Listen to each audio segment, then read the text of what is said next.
नमस्ते सबैजनालाई स्वागत छ। यो हाम्रो एनबिएसए ले अहिले हामी एउटा प्रोग्राम चलाइरहेको छौँ अनलिस योर इन्थुजियाजम भनेर है। यसको चाहिँ हाम्रो प्रेजेन्टेसनको सेकेन्ड सेसन हो है त। अस्तिको हप्ता हामीले पहिलो सेसन गरेका थियौँ। आज हाम्रो दोस्रो सेसन गर्दैछौँ है। हाम्रो एकदमै ट्यालेन्टेड साथी उमेश शाहले bone collection processing and preparation technique for anatomical studies भन्ने टपिकबाट presentation दिनु हुँदैछ। So I hope everybody will enjoy the session and gain some valuable knowledge है त। Okay, thank you.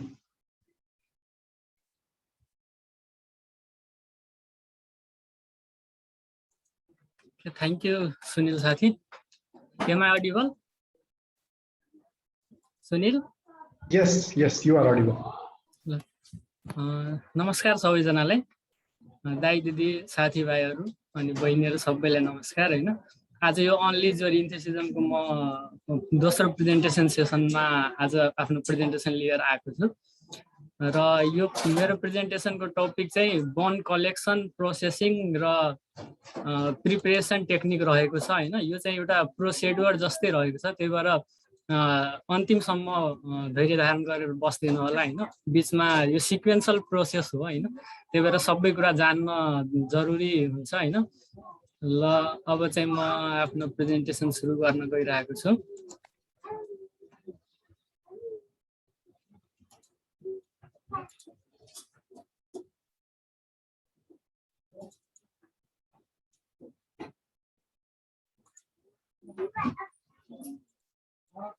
अब अर्डिनरली हैन यो प्रेजेन्टेसनहरु बनाउँदाखेरि हामीले चाहिँ गुगल इन्टरनेटको युज गर्छौं र त्यहाँबाट इन्फर्मेसनहरु चाहिँ कलेक्ट गर्छौं हैन।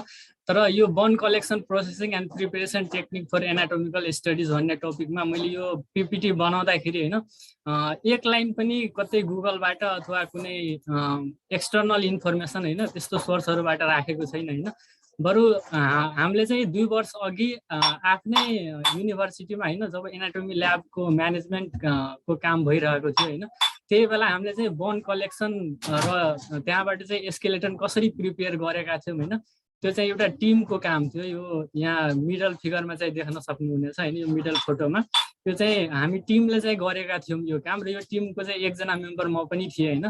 त्यहीबाट मैले यो सिके थिएँ त्यही बेला हैन र एउटा प्रोटोकल टाइपको मैले प्रिपेयर गरेर राखेको थिएँ र त्यसैलाई अहिले चाहिँ मैले पीपीटी को फर्ममा यहाँ प्रेजेन्ट गर्न गइरहेको छु हैन। सो बोन कलेक्सन प्रोसेसिङ र प्रिपरेसन टेक्निक हैन भनेपछि सुरुमा कार्कस लाइक ग्राउन्डमा बरी गरिसकेपछि हैन गाडिसकेपछि त्यहाँबाट चाहिँ हामीले कसरी बोन कलेक्ट गर्ने हैन, त्यसको चाहिँ प्रोसेसिङ कसरी गर्ने भनेपछि त्यसलाई आफ्नो हातमा राखेर चाहिँ पढ्न सक्ने खालको चाहिँ कसरी बनाउने हैन र त्यसपछि त्यहाँबाट त्यो इन्डिभिजुअल बोनहरुबाट चाहिँ स्केलेटनको प्रिपरेसन कसरी गर्ने हैन। यो सबै प्रोसेसको चाहिँ यो चाहिँ ब्रीफ इन्ट्रोडक्सन चाहिँ मैले राखेको छु यो प्रेजेन्टेसनमा।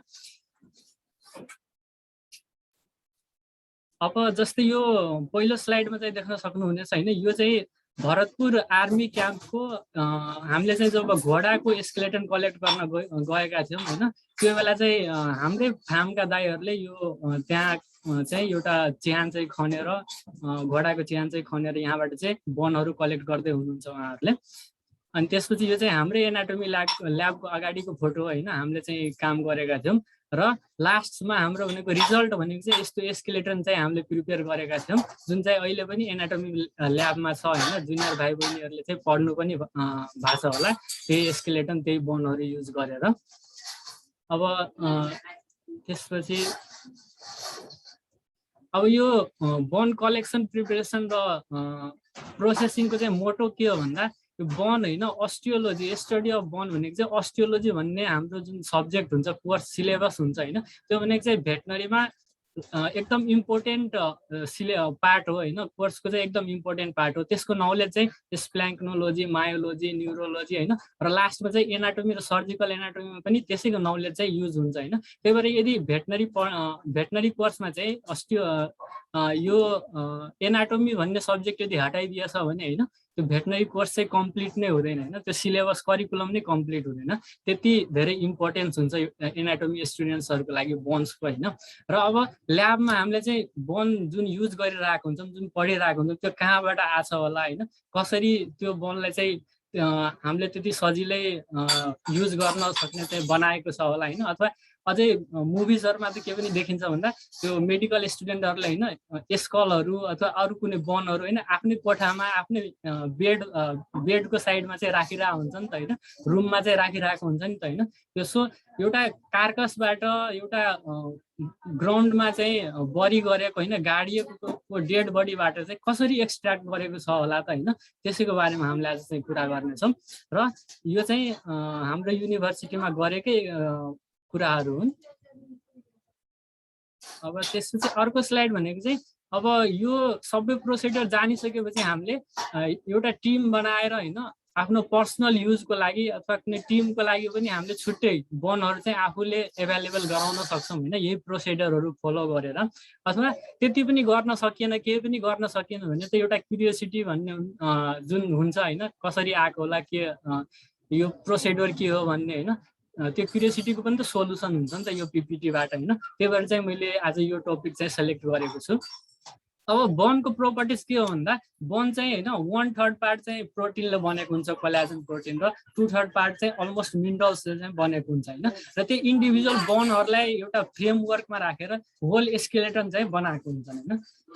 अब यो बोनको प्रिपेरेसन टेक्निकलाई चाहिँ साइन्टिफिक टर्ममा म्यासिरेसन्स पनि भनिन्छ होइन, म्यासिरेसन पनि भनिन्छ। यो म्यासिरेसन भन्ने वर्ड चाहिँ यहाँ यो जुन पिपिटी मैले अहिले प्रेजेन्ट गर्दैछु त्यो यहाँ चाहिँ लागु नहुन पनि सक्छ, किनभने एउटा साइन्टिफिक चाहिँ प्रोटोकलमा के छ भन्दा त्यहाँ कार्कसलाई डिकम्पोज गरिन्छ होइन, यहाँ पनि डिकम्पोज त हुन्छ, यहाँ पनि ग्राउन्डमा डिफ्रेन्ट अर्ग्यानिजमहरूले गर्दा चाहिँ डिकम्पोज हुन्छ होइन। तर यो साइन्टिफिक प्रोटोकलमा एउटा क्लोज कन्टेनरमा विथ एप्रोप्रिएट टेम्परेचर होइन त्यहाँ मेन्टेन गरेर अनि त्यसपछि इन्जाइम्स र अरू पनि केमिकल्सहरू युज गरेर त्यसरी चाहिँ त्यहाँ बोनको प्रिपरेसन गरेको हुन्छ होइन। एउटा साइन्टिफिक ओरिजिनल प्रोटोकलमा भनौँ होइन, त्यस्तो प्रोसेसलाई चाहिँ म्यासिरेसन भन्ने चाहिँ साइन्टिफिक टर्म दिइएको छ। तर हामीले यो म्यासिरेसनको चाहिँ कुरा गर्दैनौँ आज होइन, यो म्यासिरेसनकै प्रोटोकलको कुरा गर्दैनौँ, हामीले चाहिँ आफ्नो विश्वविद्यालयमा के गरेका थियौँ होइन त्यसको बारेमा मात्रै कुरा गर्नेछु म चाहिँ यहाँ। त्यसपछि अब सुरुमा बोन कलेक्सन होइन, बोन कलेक्सन गर्नको लागि चाहिँ सुरुमा बोन डिगिङ गर्नु पर्यो होइन, कार्कस जहाँ गाडिएको छ त्यहाँ चाहिँ डिगिङ गरेर चाहिँ बोन रो बोन चाहिँ एक्सट्र्याक्ट गर्नु पर्यो होइन। अब सबभन्दा पहिले त्यसको लागि चाहिँ के गर्नुपर्छ भन्दा कार्कस चाहिँ कहाँ गाडिएको छ होइन, कति समय पहिले गाडिएको छ होइन, अनि त्यसपछि त्यो कार्कसको त्यो डेड एनिमलको चाहिँ हिस्ट्री के थियो, कसरी डेथ भएको थियो, नर्मल थियो अथवा एबनर्मल थियो होइन, र डिस्पोज साइटहरू होइन कति डेप्थमा गाडिएको थियो, अनि त्यसपछि यी सबै कुराहरूको प्रोपर मोनिटरिङ चाहिन्छ क्या होइन।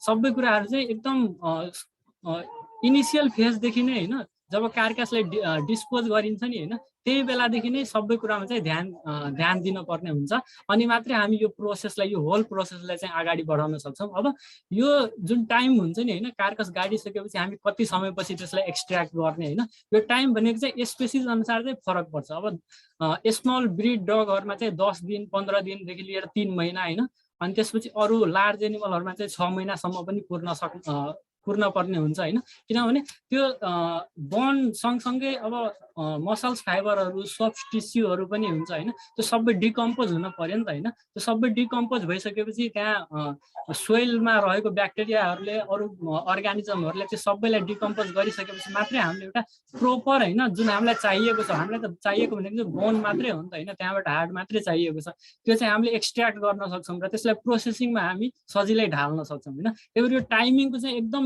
धेरै इम्पोर्टेन्ट रोल हुन्छ होइन। र यो टाइमिङ भनेको चाहिँ अब जस्तै कुन स्पेसिस छ होइन, गोट सिप अथवा लार्ज एनिमल भनेको काउ अनि बफेलो होइन, कुन स्पेसिस छ डग क्याट के छ त्यस अनुसारले यो टाइमहरू चाहिँ भ्यारी गर्ने गर्छ। यो टाइमको चाहिँ मैले कम्प्लिट चार्ट यहाँ राखिनँ होइन। अनि त्यसपछि अर्को कुरा के आउँछ भन्दा अब जस्तै पोल्ट्री अनि अरू पनि बर्डहरूको पनि त्यो स्केलेटन चाहिन सक्छ नि त होइन। अब त्यस्तो अवस्थामा चाहिँ यो ग्राउन्डमा बरी गरेर त्यसको कार्कासलाई ग्राउन्डमा बरी गरेर अनि एक्सट्र्याक्ट गर्नुभन्दा चाहिँ इकोनोमिकल मोर इजी के हुन्छ भन्दा यो पोल्ट्रीलाई अथवा कुनै बर्डलाई होइन एकैचोटि इन्जाइम अथवा केमिकलमा राखेर होइन एकै दिनमा के हामीले चाहिँ एकै दिनमा त्यहाँबाट चाहिँ एक्सट्र्याक्ट गर्न सक्छौँ सबै कुराहरू होइन। किनभने यो ग्राउन्डबाट एक्सट्र्याक्ट गर्नु भनेको त अलि लेन्दी प्रोसेस अनि स्लो प्रोसेस हुन्छ नि त होइन, यसमा धेरै मेहनत चाहिन्छ नि त होइन। त्यही भएर यदि एकदम स्मल बर्ड्सहरू छ होइन र त्यहाँबाट हामीलाई एस्केलेटनहरू निकाल्नु छ भने त्यही अघि जुन मैले भने नि म्यासिरेसन प्रोसेस होइन, एउटा क्लोज कन्टेनरमा इन्जाइम अथवा सर्टेन केमिकल्सहरूको युज गरेर त्यहाँबाट चाहिँ बोन एक्सट्र्याक्ट गर्न चाहिँ सजिलो मानिन्छ होइन। अनि त्यसपछि अब यो बोन डिगिङको काम के हुन्छ भन्दा अब हाम्रो सोसाइटीमा होइन एउटा रिलिजियस पोइन्ट अफ भ्यूले पनि कुनै च्यानमा गएर त्यहाँ गाडिएको जनावर होइन उत्खनन गर्नु होइन त्यसलाई चाहिँ खन्नु भनेको चाहिँ अलिक राम्रो मानिँदैन नि त होइन। अब त्यो चाहिँ एउटा चाहिँ प्रब्लम आउँछ कहिलेकाहीँ होइन। अब साइन्टिफिकली त केही पनि मानिँदैन त्यस्तो, तर इन आवर नेपाली सोसाइटी होइन त्यस्तो एक किसिमको धारणा हुन्छ होइन, बिलिफ हुन्छ नि त होइन।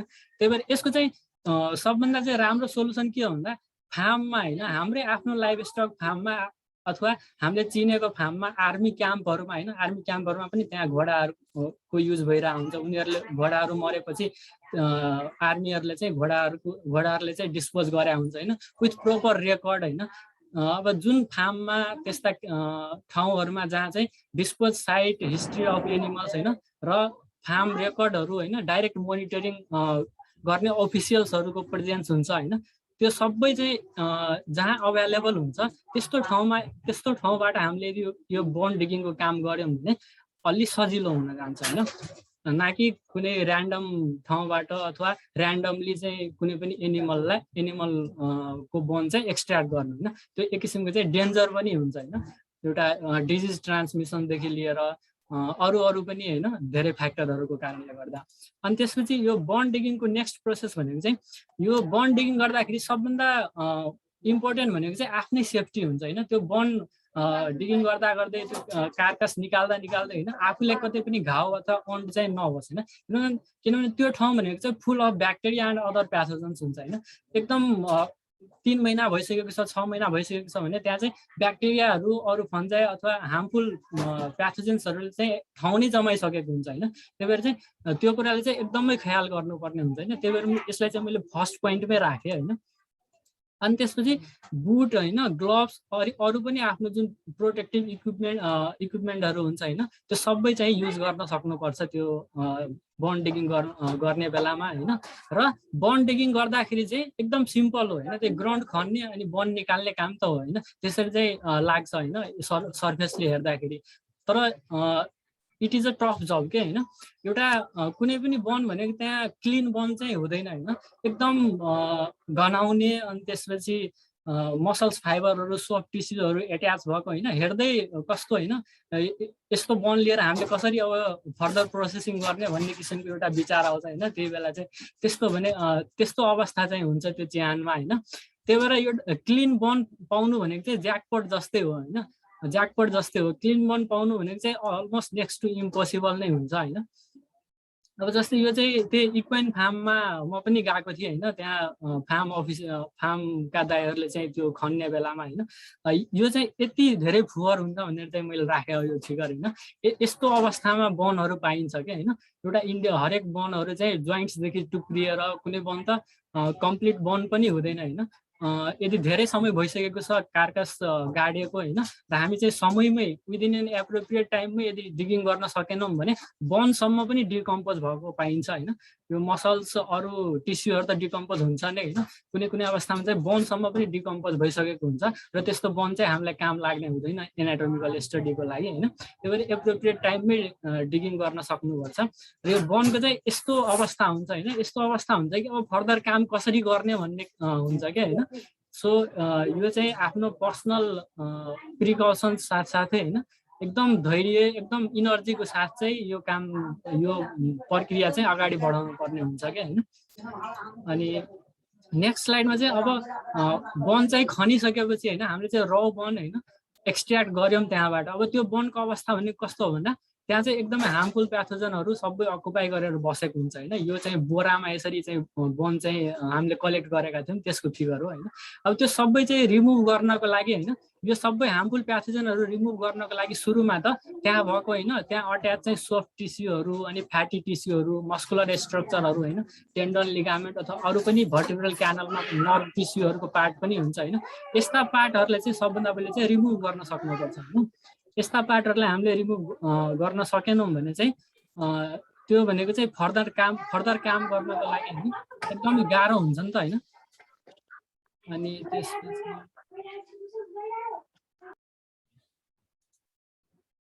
अनि त्यसपछि चाहिँ यो सबै प्याथोजन फ्री बनाउनको लागि बोनलाई होइन, प्याथोजन फ्री बनाउनको लागि अब हामीले फर्स्ट स्टेप चाल्ने भनेको त्यो सबै बोनलाई एकचोटि मजाले होइन सफिसियन्ट वाटरले वास गरिसकेपछि त्यसमा चाहिँ वासिङ पाउडरले चाहिँ वास गर्ने होइन। अब यो वासिङ पाउडरले वास गर्दा चाहिँ त्यहाँको प्याथोजेन्सहरू चाहिँ जाँदैन होइन। प्याथोजेनहरू चाहिँ भनेपछि त्यो सफ्ट टिस्युहरू अथवा अरू जुन मस्कुलर स्ट्रक्चरहरू त्यहाँ अट्याच हुन्छ होइन, त्यो त त्यति सजिलै चाहिँ जाँदैन, किनभने यो वासिङ पाउडर भनेको एउटा क्लिनिङको प्रोसिडर मात्रै हो नि त होइन, एउटा डिसइन्फेक्सन होइन, ब्याक्टेरिया नै रिमुभ गर्ने प्रोसिडर त होइन। तर यो वासिङ पाउडर चाहिँ युज गर्दा त्यो टिस्युहरू चाहिँ सफ्ट हुन जान्छ होइन, र सफ्ट भयो भने चाहिँ अर्को प्रोसिडर होइन, नेक्स्ट स्टेपको लागि चाहिँ हामीलाई सजिलो हुन्छ। र हामीले पनि त्यही नै गरेका थियौँ होइन। सुरुमा त्यहाँ च्यानबाट होइन त्यो कार्कासबाट चाहिँ हामीले बोन एक्सट्र्याक्ट गरेर ल्याइसकेपछि, यहाँ रामपुर ल्याइसकेपछि, भरतपुर क्याम्पबाट हामीले रामपुर ल्याइसकेपछि त्यसलाई सुरुमा भनेको चाहिँ सफिसियन्ट वाटरमा क्लिन गरिसकेपछि त्यसमा चाहिँ वासिङ पाउडर हालेर हामीले चाहिँ छोडिदिएका थियौँ होइन। अलमोस्ट 24 आवर्स चाहिँ छोडिदिएका थियौँ, जसको कारणले गर्दा त्यहाँ भएको सफ्ट टिस्युहरू होइन, अरू स्ट्रक्चरहरू सबै विक भयो र अर्को दिन हामी काम गर्दा चाहिँ त्यो टिस्युहरू रिमुभ गर्न हामीलाई सजिलो भयो होइन। भनेपछि नेक्स्ट स्टेप भनेको चाहिँ KOS ट्रिटमेन्ट होइन, पोटासियम हाइड्रोक्साइड ट्रिटमेन्ट हो। अब यो पोटासियम हाइड्रोक्साइड भनेको एकदमै कोरोसिभ नेचरको हुन्छ होइन, त्यही भएर एकदम सावधानीको साथ यो काम चाहिँ गर्नुपर्ने हुन्छ होइन। सर्जिकल ग्लोभ्स भन्दा पनि एकदमै थिक ग्लोभ्स चाहिँ युज गर्नुपर्ने हुन्छ। र यो पोटासियम हाइड्रोक्साइड चाहिँ युज गर्दा के हुन्छ भन्दा अघि वासिङ पाउडरले गर्दा चाहिँ केही टेन्डनहरू, केही मस्कुलर स्ट्रक्चर जुन चाहिँ हामीलाई चाहिएको टिस्युहरू छैन होइन, त्यस्ता चाहिँ विक त भयो नै होइन। र यो KOSले गर्दा चाहिँ अझै त्यहाँ बोनमा पनि जुन अरू कन्टेन्टहरू हुन्छ नि होइन, त्यसको पनि डिग्रेडेसन चाहिँ गराउन सक्छ होइन। त्यही भएर चाहिँ यो KOS चाहिँ हामीले युज गर्छौँ त्यो बोनलाई ट्रिट गर्नको लागि। र यो KOS युज गरिसकेपछि अझै फर्दर स्टेपको लागि चाहिँ वासिङ पाउडर अनि KOS अब नेक्स्ट स्टेप जे आउँछ नि होइन, त्यसको लागि चाहिँ काम गर्न अझै सजिलो चाहिँ हुने गर्छ होइन। अब यो KOS नै किन युज गर्ने, अर्को कुनै केमिकल चाहिँ युज गर्न सकिन्छ कि सकिँदैन होइन, एकदमै सकिन्छ होइन। अर्को कुनै प्रोटोकल हामीले चाहिँ सर्च गऱ्यौँ गुगलतिर हेऱ्यौँ भने पक्कै पनि अर्को केही चाहिँ छ होला होइन। तर हामीले चाहिँ काम गर्दा KOS युज गरेका थियौँ होइन, त्यही भएर मैले यहाँ KOS ट्रिटमेन्ट भनेर चाहिँ राखेको छु होइन। यो एकदमै एउटै होइन, वान वे यही नै प्रोटोकल हो भनेर पनि नबुझ्नु होला होइन। त्यसपछि नेक्स्ट स्टेप भनेको चाहिँ बोइलिङ एन्ड डिसइन्फेक्सन होइन। अब KOS सँग पनि ट्रिटमेन्ट गरिसकेपछि, KOS त्यति गरिसकेपछि हामीले त्यो बोनलाई फेरि मजाले सफिसियन्ट वाटरमा चाहिँ वास गऱ्यौँ होइन। र त्यसपछि चाहिँ बोइलिङको लागि चाहिँ 2 देखि 3 घन्टासम्म चाहिँ बोइलिङको लागि चाहिँ त्यो सबै बोनलाई कन्टेनरमा होइन एउटा सानो बाउलमा चाहिँ हामीले राखेका थियौँ। त्यो एनाटोमी ल्याब नजिकै हामीले यो काम पनि गरेका थियौँ होइन। अब यो बोइलिङ चाहिँ कति समयसम्म गर्ने होइन, यो कुरा चाहिँ स्पेसिस अनुसार पनि फरक पर्न सक्छ होइन। अब डगकै कुरा भयो, क्याटकै कुरा भयो भने चाहिँ कुन ब्रिड छ होइन, स्मल छ कि मिडियम साइज छ कि लार्ज ब्रिड छ होइन, त्यस्ता फ्याक्टरहरूले पनि यहाँ चाहिँ इफेक्ट गर्ने गर्छ होइन यी कुराहरूमा होइन। अब बोइलिङ गरिसकेपछि बोइलिङ चाहिँ एउटा डिसइन्फेक्टेन्टको पनि त्यतिकै काम गर्ने भयो होइन। भनेपछि बोइलिङ गरिसकेपछि हामीले त्यो बोनहरूलाई अब हातले पनि छुन सक्छौँ कि होइन। अघिसम्म हामीलाई थिक ग्लोभ्स, सर्जिकल ग्लोभ्स चाहिन्थ्यो भने होइन, अब बोइलिङ गरिसकेपछि त्यो डिसइन्फेक्टेन्ट भयो नि त होइन। अब हामीले ती बोनहरूलाई हातले पनि मजाले चलाउन सक्छौँ होइन, युज गर्न सक्छौँ। अनि अब कहिलेकाहीँ के हुन्छ भन्दा यो बोइलिङले पनि त्यति साह्रो चाहिँ होइन, एकदम कम टाइम के कार्कस काटिएको थोरै टाइममा हामीले एक्सट्र्याक्ट गरेका छौँ भने त्यहाँ मस्कुलर टिस्युहरू मजाले गइसकेको हुँदैन, डिकम्पोज भइसकेको हुँदैन होइन। त्यस्तो अवस्थामा चाहिँ यो बोइलिङले गर्दा पनि त्यो टिस्युहरू चाहिँ गइरहेको हुँदैन, त्यहाँबाट चाहिँ उक्लिरहेको हुँदैन होइन। अनि त्यस्तो अवस्थामा चाहिँ के गर्ने भन्दा यो 3% चाहिँ हाइड्रोजन पेरोक्साइड पनि युज गर्न सकिन्छ क्या होइन। अनि त्यसपछि अर्को भनेको चाहिँ स्क्रैपिङ गर्ने क्या, हार्ड ब्रसिङ गर्ने होइन, वायर ब्रस हुन्छ नि त होइन, वायर ब्रस युज गरेर त्यहाँ भएको सबै मस्कुलर टिस्युहरू अरू पनि कुनै टिस्युहरू छ भने त्यो सबै उकाउने होइन। अनि त्यति गरिसकेपछि यो भनेको चाहिँ यो बोइलिङ अनि यो 3% hydrogen peroxide use of hard brushing होइन, यति गरिसकेपछि त्यहाँ भएको चाहिँ सबै सफ्ट टिस्यु मसल्स फाइबरहरू अलमोस्ट होइन केही पनि बाँकी रहेको छ भने पनि, त्यो अघिको 2टा स्टेपमा केही पनि बाँकी थियो भने पनि अब यो तेस्रो स्टेपमा चाहिँ पक्कै पनि जान्छ कि होइन, हामीले गर्दा पनि गएकै थियो होइन।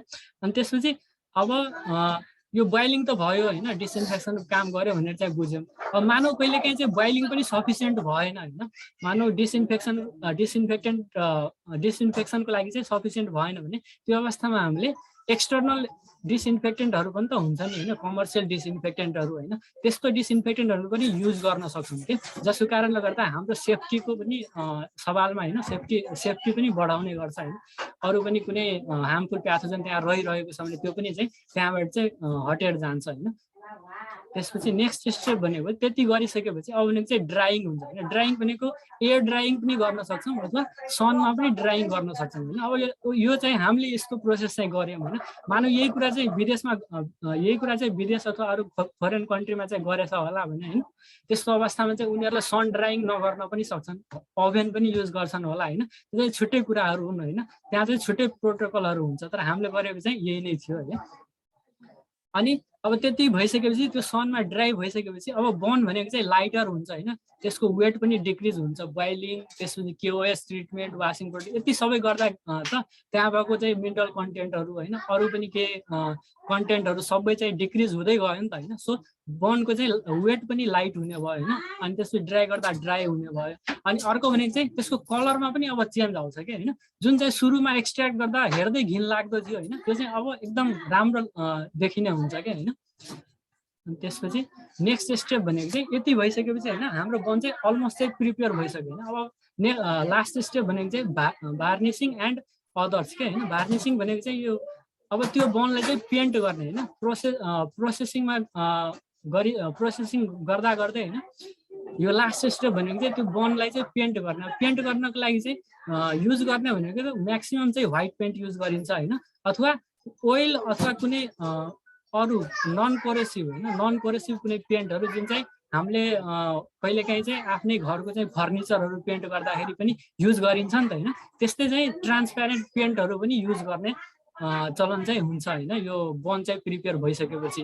र अर्को चाहिँ लास्टमा चाहिँ ध्यान दिनुपर्ने कुरा के हुन्छ भन्दा यो चाहिँ डिगिङ गर्दा होइन, एक्सट्र्याक्ट गर्दा अनि त्यसपछि प्रोसेसिङ गर्दा गर्दै होइन त्यो बनको कुनै पार्टहरू चाहिँ लुज हुन सक्छ कि, जुन हाम्रो एनाटोमिकल स्टडीको लागि, एनाटोमी करिकुलमको लागि एकदमै इम्पोर्टेन्ट हुन्छ होइन। जस्तै ट्युबरकल, लाइन्स, रिजेज, इलिभेसन यस्ता स्मल पार्टहरू के होइन, एकदम माइक्रो पार्टहरू चाहिँ कहिलेकाहीँ लुज हुन सक्छ होइन। सो त्यो बनको चाहिँ प्रोपर स्टडी गरेर यतिसम्म आइसकेपछि त्यसपछि चाहिँ प्रोपर स्टडी गरेर के मिसिङ छ त होइन, त्यो मिसिङ पार्टलाई चाहिँ हामीले प्लास्टर अफ पेरिस युज गरेर चाहिँ बनाउन सक्छौँ होइन। कहाँ ट्युबरकल मिस्छ कि लाइन्स होइन, रिज हुनसक्छ नि त, अरू पनि कुनै स्ट्रक्चरहरू होइन, डिप्रेसनहरू, इलिभेसनहरू होइन, त्यस्ता स्ट्रक्चरहरू पनि बनाउन सक्छौँ। र हामीले पनि त्यस्ता चाहिँ यो पार्ट चाहिँ यो प्लास्टर अफ पेरिस चाहिँ हामीले चाहिँ सबभन्दा धेरै इक्वाइनमा चाहिँ युज गरेका थियौँ होइन, इक्वाइनको स्केलेटनमा, किनभने त्यो चाहिँ एकदम धेरै मिसिङ थियो र हामीले चाहिँ खन्दाखेरि पनि त्यो साइट चाहिँ होइन, साइटको एक्ज्याक्ट चाहिँ लोकेसन थाहा नपाएर होइन, त्यहाँबाट पनि एक दुईवटा बन त कस्तो भएको थियो भन्दा खन्दै पनि बनहरू चाहिँ बिचैदेखि पनि काटिएको थियो कि होइन। सो त्यस्तो अवस्थामा होइन जोड्नको लागि त्यसलाई हामीले वायरहरू युज गरेका थियौँ, अनि प्लास्टर अफ पेरिस युज गरेर त्यहाँ कर्नरहरू, यस्ता ट्युबरकलहरू, स्ट्रक्चरहरू चाहिँ बनाएका थियौँ है। अनि त्यसपछि नेक्स्ट स्टेप भनेको चाहिँ अब यो यति भइसकेपछि होइन त्यो बनलाई फेरि ड्राई गर्ने, अनि ड्राई गरिसकेपछि अब त्यो बन भनेको हाम्रो स्टडीको लागि चाहिँ रेडी भयो होइन। अब त्यो बन हामीले मजाले हातले चलाउन सक्छौँ, सरले हामीलाई अब त्यो बन युज गरेर होइन मजाले चाहिँ पढाउन सक्नुहुन्छ होइन। त्यस्तो अवस्थामा चाहिँ त्यो बन आइसक्छ यति गर्दाखेरि होइन। भनेपछि सुरुदेखि हेर्दाखेरि हाम्रो चाहिँ प्रोपर स्टेप भनेको चाहिँ के हुने हो भन्दा सुरुमा चाहिँ बन डिगिङ गर्ने होइन, त्यसको लागि चाहिँ केही कुराहरूमा चाहिँ ध्यान दिनुपर्ने हुन्छ। त्यसको टाइम अफ डिस्पोजल होइन, हिस्ट्री के थियो, कुनै जेनेटिक डिजिज अथवा कुनै डिजिजले गर्दा मरेको थियो कि अनि त्यसपछि आफ्नो प्रिकसन्सहरू होइन र र बोन एक्सट्र्याक्ट गरिसकेपछि त्यहाँ भएको चाहिँ सफ्ट टिस्यु मस्कुलर स्ट्रक्चरहरू चाहिँ रिमुभ गर्ने चाहिँ हाम्रो चाहिँ एजेन्डा हुनुपर्छ त्यसपछि होइन। अनि त्यसको लागि चाहिँ सबभन्दा पहिले वासिङ पाउडर अनि केओएस ट्रिटमेन्ट त्यसपछि बोइलिङ अनि अरू पनि एक्सटर्नल डिसइन्फेक्टेन्टहरू युज गर्न सक्छौँ होइन। र लास्टमा भनेको चाहिँ ड्राई गर्ने होइन। अनि त्यसपछि लास्टमा भनेको मिसिङ पार्टहरूलाई चाहिँ मिलाउने प्लास्टर अफ पेरिस युज गरेर अनि पेन्ट गर्ने होइन। पेन्ट गरिसकेपछि चाहिँ त्यसको चाहिँ एक्सटर्नल कोटिङ हुन्छ जसको कारणले गर्दा त्यसको लङ्गेभिटी पनि बढ्छ नि त होइन। त्यति सजिलै चाहिँ ड्यामेज हुँदैन होइन। अनि यति गरिसकेपछि अब त्यो बोन भनेको चाहिँ हाम्रो स्टडीको लागि चाहिँ रेडी भयो होइन। अब यो फिगर भनेको चाहिँ त्यही अर्डिनरी पेन्टहरू होइन। यो यस्ता कुनै पनि अर्डिनरी पेन्टहरू चाहिँ हामीले युज गर्न सक्छौँ। अनि लास्ट स्टेप भनेको यो त अब इन्डिभिजुअल बोनसम्म चाहिँ हामीले बनायौँ होइन। अब लास्ट भनेको चाहिँ त्यो सबै इन्डिभिजुअल बोन पाइसकेपछि हामीले अब कुनै पनि स्पेसिसको हामीलाई कम्प्लिट स्केलेटन प्रिपेयर गर्नु छ भने चाहिँ हामीले कसरी गर्ने होइन त्यसको बारेमा अब म कुरा गर्छु। अब कम्प्लिट स्केलेटन प्रिपेयर गर्नको लागि सबभन्दा इम्पोर्टेन्ट कुरा त एनाटोमीको होइन जुन स्पेसिसको हामीले काम गर्दैछौँ त्यो स्पेसिसको चाहिँ कम्प्लिट नलेज चाहियो कि एभेनेन्ट नलेज चाहियो होइन। हरेक कुराको चाहिँ नलेज चाहियो हेड टु टेलसम्म होइन। हरेक कुराको चाहिँ नलेज चाहियो एनाटोमीको होइन। अनि त्यसपछि अब प्रिपेयर गर्नु छ भने अब कुन ठाउँमा कुन जोइन्ट हुन्छ होइन अथवा कसरी अट्याचमेन्ट हुन्छ ती सबै प्रोसिडर त्यो सबै नलेजहरू हामीसँग छ भने त्यसपछि ड्रिलर युज गरेर आफूलाई चाहिएको एप्रोप्रिएट ठाउँहरूमा होइन हामीले होल बनाउन सक्छौँ र त्यो होल थ्रु वायरले चाहिँ कनेक्सन होइन अट्याचमेन्ट चाहिँ बनाउन सक्छौँ है। र हामीले गरेका पनि त्यही नै थियौँ होइन।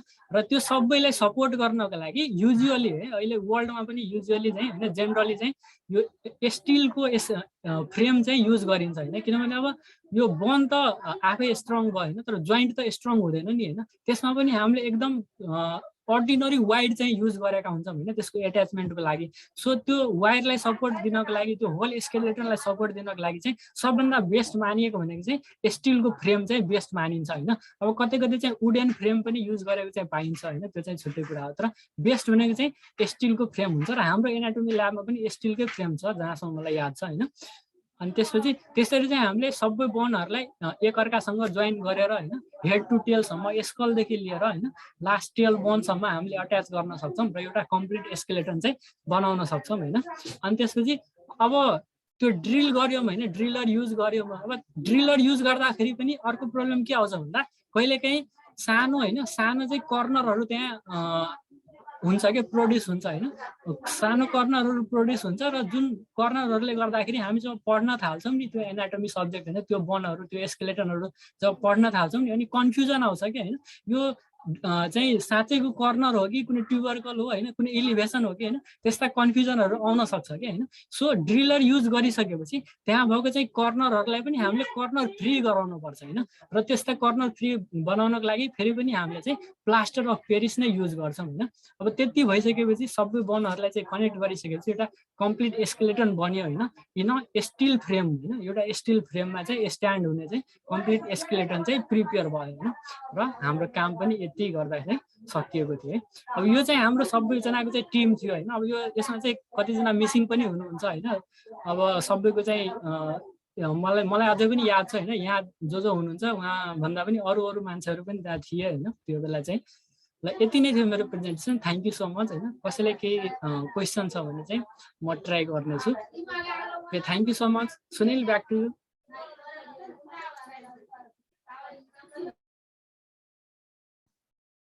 Thank you so much Umesh sir. एकदमै राम्रो प्रेजेन्टेसन थियो है। धेरै कुरो जानियो। केही क्वेसनहरू छ भने यहाँ मेसेजमा ड्रप गर्दा पनि भयो नभए सोध्दा पनि भयो है।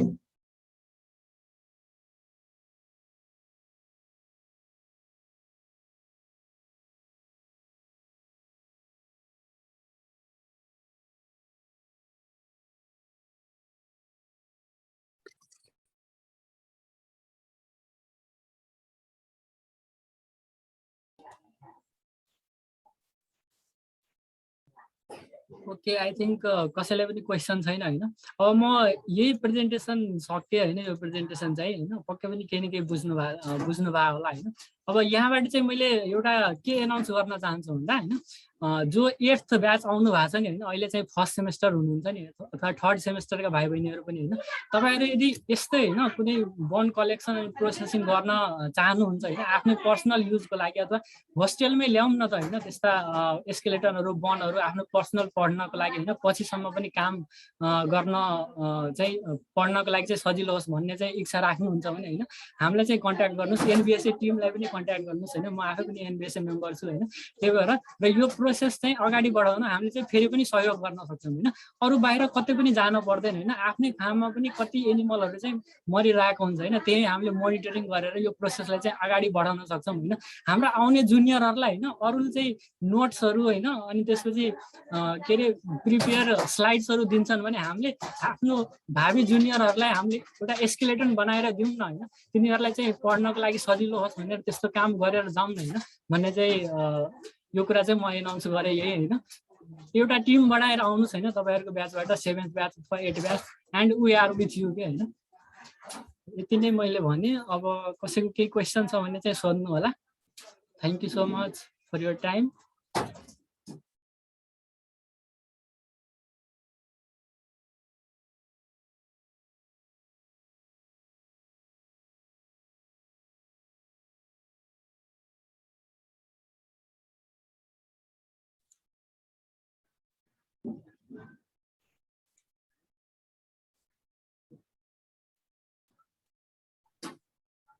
क्वेसन छैन जस्तो छ कसैको पनि अब इन्ड गरिदिउँ होला हुन्छ सुनिल अब यसरी नै होइन यो अनलिज योर इन्थुसिजमको चाहिँ हाम्रो सेकेन्ड सेसन थियो प्रेजेन्टेसन सेसन यसरी नै तपाईँहरू पनि कसैले फर्दर डेजहरूमा होइन अपकमिङ डेजहरूमा प्रेजेन्टेसन दिन चाहनुहुन्छ भने चाहिँ हाम्रो एनबिएसएको मेलमा चाहिँ आफ्नो पिपिटी सेन्ड गर्नु होला होइन अथवा कुनै एनबिएसए मेम्बरलाई चाहिँ कन्ट्याक्ट गर्नु होला हामीले चाहिँ अपकमिङ डेजमा तपाईँहरूको पनि यसरी नै प्रेजेन्टेसन सेसन चाहिँ राख्न सक्छौँ okay thank you so much Sunil okay thank you let's see in the meeting Thank you. Bye bye.